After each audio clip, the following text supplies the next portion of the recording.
Israel's Interior Ministry has just announced it will ban controversial Democratic representatives Ilhan, Omar and Rashida Tlaib from entering the country over what is seen as their anti-Israel rhetoric. This according to Israel's Channel 12 News. Now, this all comes despite Israel's ambassador to the US, Ron Dermer, saying just last month that out of respect for the US Congress and the great alliance between Israel and America, we will not deny entry to any member of Congress into Israel.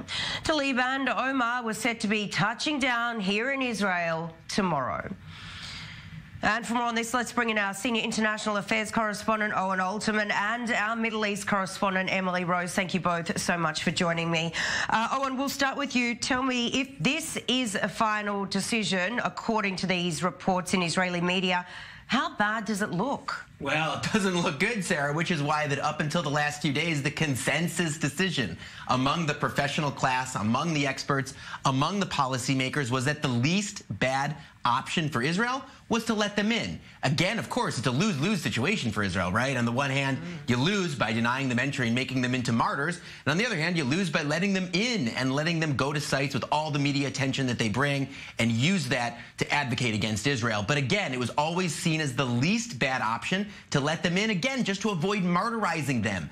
But again, it seems that that may not be the final decision, that pressure from U.S. President Donald Trump and his support for Israel barring them entry might have won the day. But again, Sarah, for some potential damage for Israel, and again, it's not only about potentially martyrizing them, there are also suspicions that this might hurt even more Israel's already strained relationship with the Democratic Party. Really have seen Tlaib and Omar, make a lot of strong political statements over the last few months. Tell me, this will just give them a platform now, if indeed these reports are true.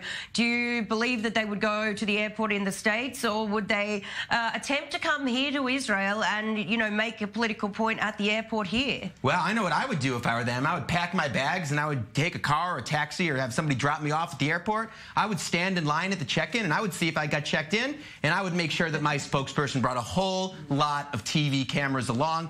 And I don't know what the process is, if they bar you from even entering the plane, or an even worse case for Israel, if you're able to get on the plane, the airline lets you on the plane, and then you actually land at Ben Gurion Airport and are able to dramatize it here on Israeli soil.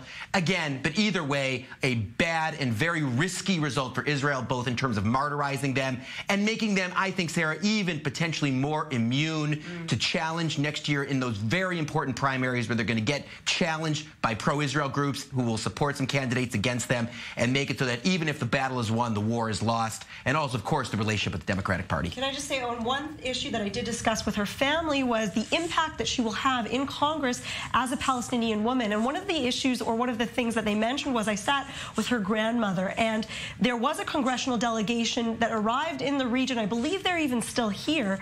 And Tlaib had told them, if you're going to go to this region, go visit my family, go spend time with my grandmother. And they did. And she even showed me pictures of their meeting between those members of Congress and her grandmother. So she's already having that impact in Congress in the United States, because she's saying to those members of Congress and other members of government, when you come to that region, make sure not just to visit the Western Wall or the Tel Aviv beach or this holy site or that holy site, but also go see the Palestinian people who are living in the West Bank. One of a million ways in which Rashida Tlaib and Ilhan Omar, for that matter, have already had a huge impact on American politics.